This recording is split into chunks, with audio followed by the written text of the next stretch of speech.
ज्यादा टाइम नहीं लूंगा, लेकिन एक बहुत इंपॉर्टेंट बात है जो मैं तुम्हें बताना चाहता हूं, वो ये है, मुझे बहुत अच्छा लगा कल तुम लोगों ने सारे क्वेश्चंस ट्राई करे, उसके अंदर दिमाग लगाया, कमेंट्स में आप लोगों ने पूरे जो भी अपने अंदर की जितनी भी क्वायरीज थी, जो भी आप वहां पे फील कर रहे थे सवाल को करते वक्त, वो सारे सवाल को करते वक्त आप लोगों ने वहां पे कमेंट टाइप किया। मुझे बहुत अच्छा लगा कि आप क्वेश्चन को ट्राई कर रहे हो। बिलीव मी, ये बात मैं पहले भी बता चुका हूं, एक बार फिर से बता देता हूं कहीं आपके दिमाग में ना रहे, कि मेरा जो रोल है ना बेटा, वो मात्र 30% है। तेरे सिलेक्शन की प्रिपरेशन में टीचर का जो रोल होता है वो मात्र 30% होता है। ये तू अपने दिमाग में अच्छे तरीके से बैठा ले। मैं ऐसा नहीं कर सकता कि तुझे उठा के सिलेक्शन के अंदर ले जाके भेज दूं, यहां से तुझे उठाऊं सिलेक्शन में वहां पे डाल दूं। मेरा रोल मात्र 30% है। हाँ, ये बात सच है कि इस 30% ये तूने गड़बड़ कर दिया तो फिर भाई साहब कुछ भी अचीव नहीं होगा, ये बात सच है। ठीक, इसके बिना बाकी 70% अचीव कर पाना इंपॉसिबल है, ये बात सच है। लेकिन मेरा रोल 30% है। 30% वो रोल होता है टीचर का जो वो क्लास में आपको कंटेंट प्रोवाइड करता है। यहां से अगर तू भटका, यहां से अगर तू बिदका, यहां से अगर तूने गिव अप कर दिया तो बच्चा कुछ 70% चला गया, इस बात की गारंटी है। फिर तो कुछ नहीं कर सकता, फिर जाहिर सी बात अगले साल ड्रॉप लेगा तू। अभी तो 12th क्लास में। बाकी जो 40% है इसका, वो डिपेंड करता है कि तू कितना अपना होमवर्क ट्राई कर रहा है, तू कितने क्वेश्चन घर पे ट्राई कर रहा है, तू क्वेश्चन से कितना फाइट कर रहा है, तू पीवाईक्यू खुद से कितना लगा रहा है, खुद से खुद से खुद से खुद से। बात समझ में आ रही है? ये 40% जो तूने प्रिपरेशन, जो कल रात तूने रगड़ा है ना खुद को, ये बेसिकली तेरी वो 40% की प्रिपरेशन हो गई है, जो तेरे ऊपर डिपेंड करेगी। तू ज्यादा मेहनत करेगा, तू ज्यादा सवाल लगाएगा, तू ज्यादा होमवर्क ट्राई करेगा, ईच एंड एवरी होमवर्क जो जो मैं दूंगा उसको पूरी जान लगा देगा, तो ये तेरी हो गई 40% की प्रिपरेशन।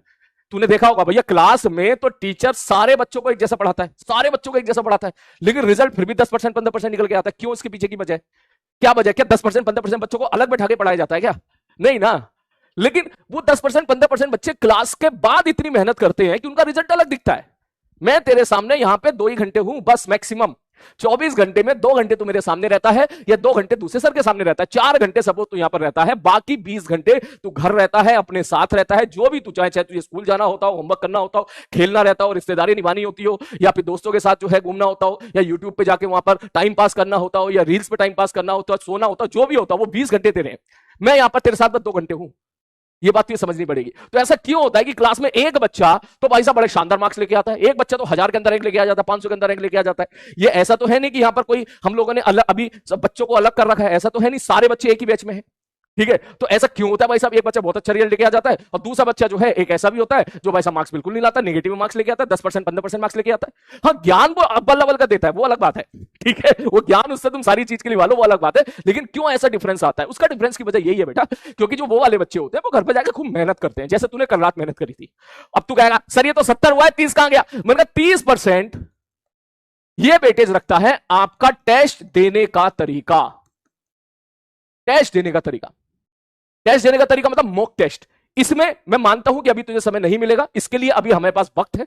जब हमारा सिलेबस कंप्लीट हो जाएगा, सिलेबस कंप्लीट होने के बाद फिर मैं तुम्हें प्रेशराइज करूंगा, बार बार बोलूंगा मॉक टेस्ट दो, मॉक टेस्ट दो, मॉक टेस्ट दो, मॉक टेस्ट दो, मॉक टेस्ट दो। इस बार जिन बच्चों ने बहुत अच्छा परफॉर्म किया है, जब उनसे बातचीत की मैंने, तो उन्होंने ये बात बोली, बोले सर हम लोगों ने एग्जामिनेशन से 1 महीने पहले हम लोगों ने खूब मॉक टेस्ट दिए, खूब मॉक टेस्ट दिए, रोजाना एक मॉक टेस्ट देते थे। जब आप मॉक टेस्ट देने जाते हो, जब वहां पर टेस्ट पेपर देने जाते हो, तब आपको गलती का एहसास होता है कि यार हमारा टाइम मैनेजमेंट गड़बड़ हो रहा है, आते हुए सवाल गलत हो जा रहे हैं। समझ में आ रही बात? सिली मिस्टेक्स हो जा रही है, इस प्रोफाइल के सवाल में रिपीटेडली गलत कर दे रहा हूं। ठीक, मैं इसमें ज्यादा समय दे रहा हूं, दूसरे सब्जेक्ट के लिए समय कम मिल रहा है। जब ये गलतियां आपको धीरे धीरे एग्जामिनेशन की वाली जो गलतियां पहले पता चलती हैं, तो जब रोजाना आप टेस्ट देते जाते हो तो ये गलती आपकी रेक्टिफाई होती चली जाती है। कैसे खेलना है, वही वाली बात है ना, एक होता नेट पे खेलना, एक होता मेन मैच पे खेलना। ठीक, तो मैं आपको पहले ही क्लियर कर देना चाहता हूं मेरे भाई कि यहां पर ये मेरा काम है। ठीक है, ये मेरा काम है, 30% वाला जो पार्ट है ये मेरा काम है। तुझे बढ़िया तरीके से पढ़ाऊंगा, बढ़िया तरीके से सारी कंसेप्ट क्लियर करूंगा, कोई भी पार्ट नहीं छोड़ूंगा, जो जेई के रिलेवेंट है वही पढ़ाऊंगा, आलतू फालतू की जो चीजें हैं क्लास में वो नहीं कराऊंगा, जहां से सवाल आते हैं वही मैं तुझे कराऊंगा। और यहां से इस बात की मेरी गारंटी है, मैं पहले भी बोला था, इस साल भी बोला था कि तूने इतना कर लिया जितना मैं क्लास में कंटेंट देता हूं, तो तुझे जेई मेंस में 25 में से 22 23 24 सवाल तुझे क्लास नोट्स जो हमारा कंसेप्ट है उससे देखने के लिए मिल जाएंगे, और जेई एडवांस में 60% की अप्रोक्सीमेट कंटेंट तुझे यहीं से देखने के लिए मिल जाएगा। यहीं से जेई एडवांस 100% नहीं बोल रहा हूं क्योंकि वो कभी होता नहीं है, 60% बोल रहा हूं। 60 में तूने 50 कर लिया, 45 कर लिया, तेरा जेई एडवांस में बढ़िया सिलेक्शन हो जाएगा। लेकिन क्लास कंटेंट का मतलब ये नहीं है कि मैंने यहां पे जो क्लास में कराया केवल वो ना, क्लास कंटेंट का मतलब है मैंने यहाँ पे जो पढ़ाया वो भी, मैंने कोई एडवांस सेशन लिए वो भी, मैंने यहाँ पर आपको कुछ होमवर्क दिया है वो भी, मैं अगर कोई भी रात में कोई एक वीडियो बना के भेज रहा हूं, मैंने कहा ये डिस्कशन वीडियो इस चीज की है वो भी, वो सारी चीजें मेरी तरफ से तेरी तरफ भेजी गई हैं, वो सारी चीजें अगर तूने बढ़िया तरीके से कर ली तो भैया तू समझ जा कि इसके बाहर तो कुछ नहीं देखने को मिलेगा, जे मेंस में तो कुछ नहीं देखने को मिलेगा, और जे एडवांस में 60% हो सकता है 70% भी आ जाए, कभी कभी जे एडवांस का पेपर सिंपल भी आ जाता है, वहां से देखने के लिए मिलेगा। और बच्चों ने करके दिखाया मेरे भाई, बात समझ मारिए। मुझे अभी जब मैं पटना गया था तो एक बच्चा मिला, उसके 220 मार्क्स आ रहे हैं, 220। मैंने उससे एक पहला प्रश्न पूछा, मैंने कहा भाई तू ये बता तेरे फिजिक्स में कितने आए? उसने बोला 80 मार्क्स आए। मैंने कहा क्लास नोट्स में से कितने आए? उसने बोला सर 100% क्लास नोट से निकल के आया। अब ये बात वो पढ़ने वाला बच्चा है तो वो समझ गया। अब ऐसे में कुछ ज्ञानी लोग भी होंगे जो ज्ञान पे लेंगे आके, और ऐसे तो सबके नोट से आ जाते हैं, और ऐसे तो भैया ऐसे तो मेरे पेपर से भी आया था पूरा। अबे तो तेरे पेपर से तेरे पेपर में आया तो तू करके क्यों नहीं आया? तेरे मार्क्स क्यों नहीं आए? तेरे क्यों नहीं आए 80 मार्क्स? है तू क्यों 40 30 40 50 मार्क्स पे खेल रहा है? तेरे क्यों नहीं आए 80? तेरे क्यों नहीं आए 220? डिफरेंस है यहां का, यहां का।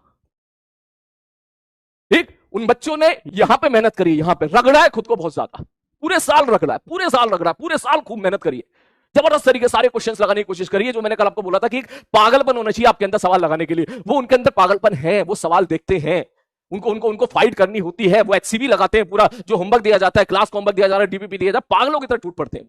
ठीक, तो उनको कैसे मैच कर पाएगा एक ऐसा आदमी, एक ऐसा बच्चा जो यूट्यूब पे जाके कमेंटबाजी खेलता है? ठीक है, यूट्यूब पे जाके इधर उधर जाके स्पैमिंग करेगा, क्लास के बैच में आके यहां पर स्पैमिंग करेगा, शांति से बैठकर नहीं पढ़ेगा, वो उसको मैच ही नहीं कर सकता कभी भी।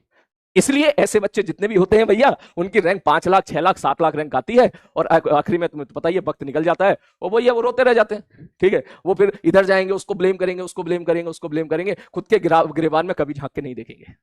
जा जा जा जा। और हाँ, इसकी टेंशन मत लेना भी तू, इसको अपन बाद में देखेंगे, बाद में